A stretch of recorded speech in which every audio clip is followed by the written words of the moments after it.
this is the back of a Canon 5D Mark II, and you can see that the power switch has three positions: off, on as it is now, but the rear dial doesn't change the aperture, and then a third position where you can actually change the aperture by rotating the main dial.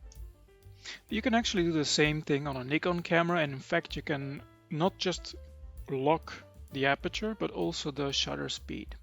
So to do that, you go to custom setting menu, you find controls, and then you can assign shutter speed and aperture lock to one of the buttons that you can freely assign.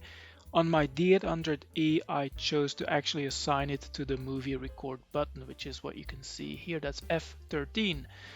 Once you're in there, you can actually choose a couple of settings, but I chose, as I said, the shutter speed and aperture lock. The other options are ISO sensitivity, choose image area, or none.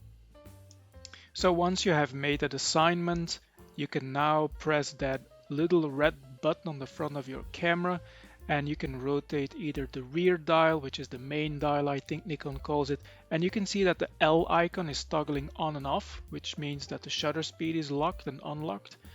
The front dial can be used to lock and unlock the aperture, as you can see here, and you can do that independently. You can choose to lock both of them or just one of them.